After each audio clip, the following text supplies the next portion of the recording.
इस हफ्ते Adani green energy में बड़ी गिरावट देखने को मिली। इस गिरावट के पीछे बहुत से रीजंस निकल करके आते हैं। चार्ट्स पर सबसे बड़ा रीजन 1610 पर रिजेक्शन बनना। एग्जैक्टली पुराने चार्ट्स के अकॉर्डिंग अगर आप लोगों ने चैनल पर देखा होगा वाला चार्ट, तो यहाँ पर अगर आप लोगों ने सही में खुद से डिसिफर भी किया होगा तब भी 1610, उसके बाद में 1530 पर कोई स्टेबिलिटी ना बनना। ये दो रीजन चार्ट्स के। लेकिन इसके अलावा कंपनी के रिजल्ट्स बहुत बढ़िया नजर आए कंपनी के, अगर हम कंपनी के नंबर्स देखें। बट एक सेगमेंट कंपनी का काफी ज्यादा वीक था। इसको हम लोगों ने कल भी डिस्कस किया था अडानी ग्रुप के वीडियो के अंदर कि दूसरा सेगमेंट कंपनी का काफी वीक नजर आया ग्रोथ परसेंटेज पर। ये दो रीजन। तीसरा रीजन, क्या यूएसएसईसी मैटर हो सकता है, क्योंकि पूरे Adani group as a whole इस वीक गिरावट देखने को मिली है। स्पेशली सबसे बड़ी गिरावट अडानी ग्रीन या हो, अडानी पावर हो या Adani total gas, measure in तीनों पर देखने को मिली है। तो ये सारी चीजें यहां पर हुई हैं अडानी ग्रुप से रिलेटेड, अडानी ग्रीन एनर्जी और अडानी ग्रुप स्पेसिफिकली। अब आते हैं आपके इंपॉर्टेंट पॉइंट्स के ऊपर।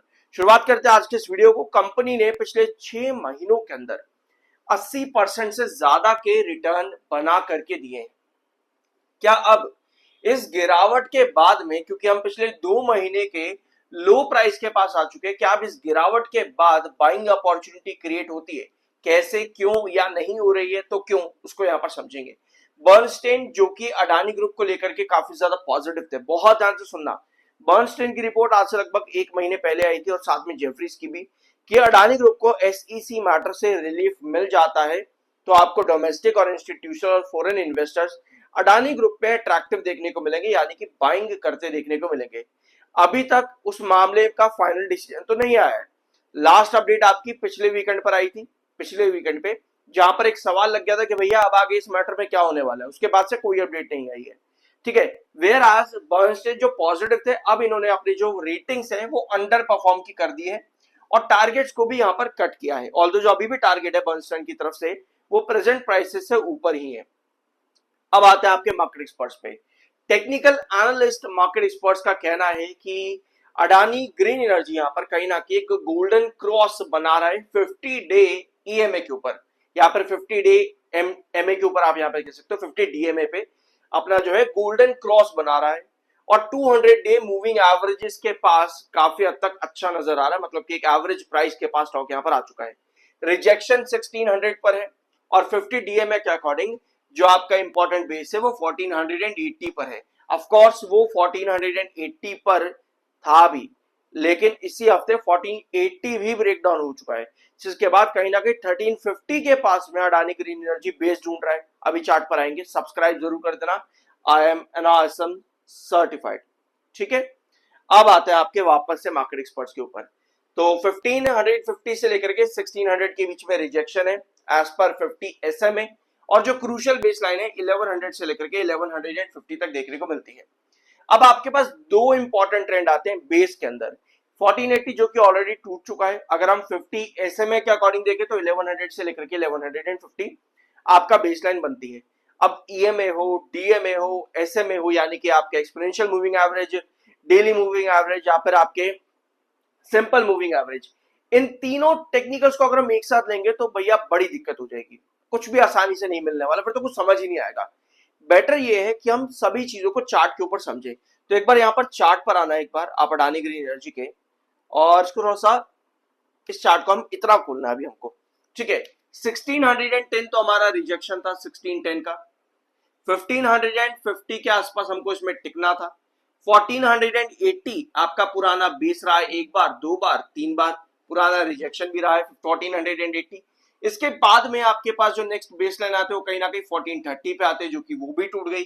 अब हम यहाँ पर आ चुके हैं 1350 के पास में, जो कि एक फाइनल बेस नजर आता है, क्योंकि इसके नीचे गिरने के बाद में आपकी जो बेस लाइन है वो लगभग 1290 की तरफ गिर रही है। अगर 1350 भी आपका टूटता है तो 1290 पे। और लास्ट सेशन 1350 पर बेस बनाते हुए अडानी ग्रीन एनर्जी ने 1395 पर क्लोजिंग दी है, जो कि कहीं ना कहीं इंडिकेट करते हैं कि बायर एग्रेसिव थे भैया लास्ट सेशन के अंदर। अब ये सिर्फ अडानी ग्रीन के साथ नहीं हुआ, इनफैक्ट मार्केट में मेजॉरिटी ऑफ स्टॉक्स अगर आप देखोगे उन सब ने मार्केट के साथ अपनी पोजीशन बदली। ध्यान से सुनना इस बार ब्लैंक स्क्रीन पर, 10:30 पे मार्केट पूरी तरह से रिकवर करता देखने को मिला और दिन के आखिर तक मार्केट ऊपर ही रहा लास्ट सेशन के अंदर। और सिर्फ अडानी ग्रीन एनर्जी नहीं बल्कि मार्केट में बहुत से स्टॉक जो कि लगातार फॉल कर रहे थे, उन्होंने बुलिश एंगल्फिंग कैंडल दे करके क्लोजिंग दे दी, मतलब कि बायर के साथ क्लोजिंग दे दी। और यही चीज अडानी ग्रीन एनर्जी में भी, यानी कि मार्केट जैसे ही उठा अडानी ग्रीन के साथ बहुत से स्टॉक्स आपको उठते देखने को मिले। अब यही सवाल यहां पर बनता है कि भैया मार्केट कितना उठा पाएगा अडानी ग्रीन एनर्जी को वापस से। इसीलिए चार्ट्स पर हमें सभी ट्रेंड्स को समझना जरूरी है। एक बार यहाँ 1 आवर टाइम फ्रेम पर देखना, 1 आवर टाइम फ्रेम पर आपको नजर आएगी यही रेंज की 1350 के आसपास, 1360-50 के आसपास आपके स्टॉक आता है, वहां से 1395 के पास जाकर क्लोज हो जाता है और 4-3 घंटे लगातार आपको इसी तरह से कंसोलिडेट करता देखने को मिलता है Adani green energy last session के अंदर। हमारे पास जो अभी रिजेक्शन है, आपको यहाँ पे गैप दिख रहा है 1 आवर टाइम फ्रेम पर 1430 ही है एग्जैक्टली। जो ये गैप यहाँ पर बना है इसका जो रिजेक्शन बनता है 1430 पे ही है, यानी अगर हमको यहाँ पे ब्रेकआउट चाहिए तो उसके लिए 1430 को क्रॉस करना पड़ेगा, इनफैक्ट इस पूरे गैप को फिल करना पड़ेगा। ये समझने वाली बात यहाँ पर है, क्योंकि अभी जब भी आपके पास बड़ी गिरावट आती है तो टेक्निकली आप बुलिश भी हो जाते हो, और जब टेक्निकली आप बुलिश होते हो गिरावट के बाद में सबसे पहले आपके पास शॉर्टर एक्टिव होते हैं, यानी लॉन्ग टर्म की पोजीशन यहां पर कब से बनेगी? लॉन्ग टर्म की पोजीशन अल्टीमेटली यहां पर तभी बनेगी जब आप 1480 को क्रॉस कर रहे हो, क्योंकि ये पूरा गैप आपका फिल करके फिर क्रॉस करना जरूरी है। अगर ऐसा नहीं हो रहा है तो कहीं ना कहीं जो पोजीशन है वो इंडिकेट करती है कि कमिंग सेशन में आपको रिकवरी तो मिलेगी, लेकिन शायद हम ज्यादा स्टेबल ना रहें और उसके बाद हमको वापस 1350 देखने को मिले। तो आने वाला वीक के 2 सेशन, आई बिलीव आने वाले वीक के 2 सेशन बहुत इंपॉर्टेंट होंगे अडानी ग्रीन एनर्जी के लिए। अब आते हैं आपके नेक्स्ट पॉइंट के ऊपर। ये वाली अपडेट आपको इस वीक देखने को मिलती है, इनफैक्ट ये आर्टिकल्स आपको इस तरह के देखने को मिलते हैं। US justice department drops Adani bribery case. ये अपडेट आप लोगों ने सुनी होगी। इस तरीके की हेडलाइंस को काफी सारे व्यूअर्स और काफी सारे लोग जो मार्केट में खबरें रेगुलर बेसिस पर देखते हैं उनके बेसिस पर काम करते हैं। इस अपडेट को वो समझ सकते हैं कि एसईसी मैटर जो है खत्म हो चुका है। अब अडानी ग्रीन को, अडानी ग्रुप को भी, अडानी ग्रीन नहीं अडानी ग्रुप, इनफैक्ट गौतम अडानी, सागर अडानी, इन दोनों को रिलीफ मिल चुका है यूएस एसईसी मैटर में कोर्ट की तरफ से। ये आपके दिमाग में एक परसेप्शन बन सकता है, लेकिन इस अपडेट को सही तरीके से समझना जरूरी है। हमेशा कभी भी मार्केट में, या मार्केट तो क्या आप कुछ भी कर रहे हो, आप यूपीएससी की भी तैयारी अगर कर रहे हो ना, मैंने भी एक टाइम पर यूपीएससी सीएससी दिया हुआ है, मेंस भी दिया था, मेरा मेंस नहीं निकला था 2019 में, 19 में, हाँ 2019 में दिया था, तब मेंस नहीं निकला था, प्री निकल गया था मेरा, ठीक है। तो अगर आप कुछ भी एग्जाम वगैरह भी दे रहे हो, कभी भी हेडलाइन को देख करके सब चीजें जज मत करो, पूरा पहले न्यूज पढ़ो, आर्टिकल पढ़ो, तब जाकर के जज करो। क्योंकि जो डिपार्टमेंट ऑफ जस्टिस है, इन्होंने ही यूएस में ये केस डाला, ठीक है। एक व्यूअर का कमेंट था यहाँ पे लास्ट अडानी ग्रीन के वीडियो में, यूएसए कोर्ट में सब कुछ क्लियर हो गया है, तो यूएसए कोर्ट अडानी को क्लीन चिट क्यों नहीं दे रहा है? फिर मैंने रिप्लाई किया कहां क्लियर हुआ है, अभी ना फाइनल आर्ग्यूमेंट हुए और ना फाइनल वर्डिक्ट आया। उसके बाद में हुआ क्या था लास्ट हियरिंग के अंदर, डिपार्टमेंट ऑफ जस्टिस, बाद में मैंने पूरा रिप्लाई दिया है, आपको पता है डिपार्टमेंट ऑफ जस्टिस प्रपोजल रखता है टू ड्रॉप चार्जेस और not in cases of indictment. New York court ने क्या किया, डिपार्टमेंट ऑफ जस्टिस से यही जवाब मांगा ना कि भैया आप क्यों चाहते हो कि इनके ऊपर से सारे केसेस हटा दिए जाए, क्यों सभी क्रिमिनल चार्जेस हटा दिए जाए, ठीक है। उसके लिए फिर एफिडेविट मांगा अडानी का, गौतम अडानी का एफिडेविट मांगा, उन्होंने एफिडेविट भी दिया। फिर बाद में प्रोसिक्यूटर्स ने एग्जिट कर दिया कि भैया हम तो जजमेंट दे नहीं सकते इस मामले के अंदर। जिसके बाद में एक सवाल उठ गया कि अब यूएस कोर्ट क्या करेगा, यानी डिपार्टमेंट ऑफ जस्टिस जिन्होंने ये केस डाला, यहां पर क्रिमिनल चार्जेस लगाने की बात करी एसईसी मैटर पे ब्राइबरी केस को लेकर के, उन्होंने ये कहा बाद में कि भैया ये चार्जेस अब हटा देने चाहिए।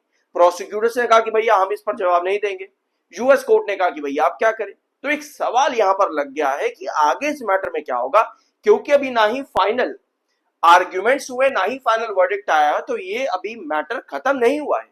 सिर्फ डिपार्टमेंट ऑफ जस्टिस ने ये प्रपोजल रखा था कि जो केस है इसको हटा देना चाहिए। फाइनल जजमेंट जो है वो कोर्ट से आता है, जो अभी नहीं दिया गया है बिकॉज प्रोसिक्यूटर्स ने अवॉइड कर दिया फाइनल स्टेटमेंट देने से, इसलिए ये केस अभी भी पेंडिंग है। अगर आपके दिमाग में भी इस तरह के आर्टिकल्स देख करके ये वाला सवाल था कि यूएस कोर्ट से तो रिलीफ मिल गया तो अडानी ग्रुप में तेजी क्यों नहीं दिखी, अगर आपके दिमाग में भी ये सवाल था तो कमेंट बॉक्स में यस जरूर लिखना। टेक्निकली जैसे मैंने आपको बताया कि चार्ट्स के ऊपर आपको रिकवरी दिखती है, जब बड़ा फॉल आता है, शॉर्टर बहुत ज्यादा एक्टिव होते हैं, तो आपका एमएफआई एक्चुअली में बुलिश भी था, 26.4 पे आपका एमएफआई था, ठीक है। अभी भी आपके दिमाग में ये सवाल होगा कि अच्छा भाई बताओ तेजी बनेगी तो कब बनेगी। देखो एससीसी मैटर बहुत बड़ा मुद्दा है अडानी ग्रुप के लिए। तेजी बनने के लिए, मतलब कि तेजी बनने का मतलब यही है कि हमको यहाँ पर लॉन्ग टर्म ब्रेकआउट चाहिए। पहले तो ये उम्मीद बनती है यहाँ पर कि कहीं ना कहीं एक रिकवरी करने की कोशिश करेगा, वहां पर ब्रेकआउट बनने के चांसेस अभी नजर कम आते हैं। ये मेरा ओपिनियन है, हो सकता है यहाँ पर चीजें बदले, हो सकता है कि भैया रिकवरी बने और फिर बाद में आपके पास इतनी बड़ी न्यूज आ जाए कि भैया आपको ब्रेकआउट यहीं से मिलने लगे, है ना। तो चेंजेस भी बहुत सारे आते हैं मार्केट में। अभी जो पोजीशन है उसके अकॉर्डिंग मैं आपको बता रहा हूँ कि मुझे लगता है कि थोड़ी सी रिकवरी यहाँ पर और बनेगी और उसके बाद में कहीं ना कहीं वापस 1350 को ही ये ढूंढेगा, ठीक है। उसके बाद में जो भी आपके ट्रेंड है जैसे 1290 यहाँ पर लगभग 1240 के पास में ये ट्रेंड्स को फॉलो अप करेगा। बाकी देखते हैं यहाँ पर किस तरह से आगे न्यूज का रिएक्शन मिलता है और मार्केट किस तरह से परफॉर्म करेगा, ठीक है। अब आते हैं आपके रिजल्ट्स पे।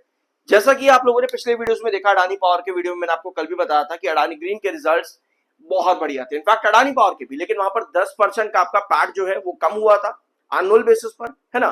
सिमिलरली अडानी ग्रीन ने 16.61% का रेवेन्यू ग्रोथ दिया, जो कि रिक्वायर्ड रेवेन्यू ग्रोथ से बहुत बढ़िया है। कंपनी का ओपीएम परसेंटेज भी 90% पर आया, जो कि बहुत अच्छा है। लेकिन तीसरा सेगमेंट कंपनी का बहुत ज्यादा वीक था, 56% की रिक्वायर्ड ग्रोथ थी, कंपनी ने मात्र 17% की ही ग्रोथ दी। कहीं ना कहीं यह सबसे ज्यादा दिक्कत यहां पर करी अडानी ग्रीन के रिजल्ट्स में कि 56% की रिक्वायर्ड थी, कंपनी ने मात्र 17% का एनुअल ग्रोथ दिया है। तो जो रिक्वायर्ड ग्रोथ होता है वो बहुत जरूरी है अचीव करना, उसको ब्रेक करना। बाकी इसके बाद में मार्केट एक्सपर्ट्स और ब्रोकरेज हाउसेस ने अडानी ग्रीन एनर्जी के टारगेट्स को कट भी किया। अब देखना यही है कि वापस से पॉजिटिविटी कहां से बनती है, लॉन्ग टर्म क्या सही है। देखो, जब भी आप किसी भी कंपनी में एंट्री कर रहे हो लॉन्ग टर्म के लिए, हमेशा एक चीज को ध्यान रखना, लॉन्ग टर्म मतलब कि आपको धीरे धीरे करके एंट्री करनी चाहिए, स्पेशली वॉलेटाइल मार्केट में। अगर मार्केट इतना अनसर्टेन है तो ये मेरा ओपिनियन है, ये मेरी स्ट्रैटेजी है बेसिकली, कि अगर मार्केट इतना वॉलेटाइल है तो आप धीरे धीरे करके एंट्री करो। ये ना हो कि एक ही बार में सारा एंट्री करके बैठ गए और फिर बाद में परेशानी हो रही है, क्योंकि मार्केट अगर खराब है, सिचुएशन अगर सही नहीं है मार्केट की, तो आपको हमेशा धीरे धीरे करके एंट्री करनी चाहिए।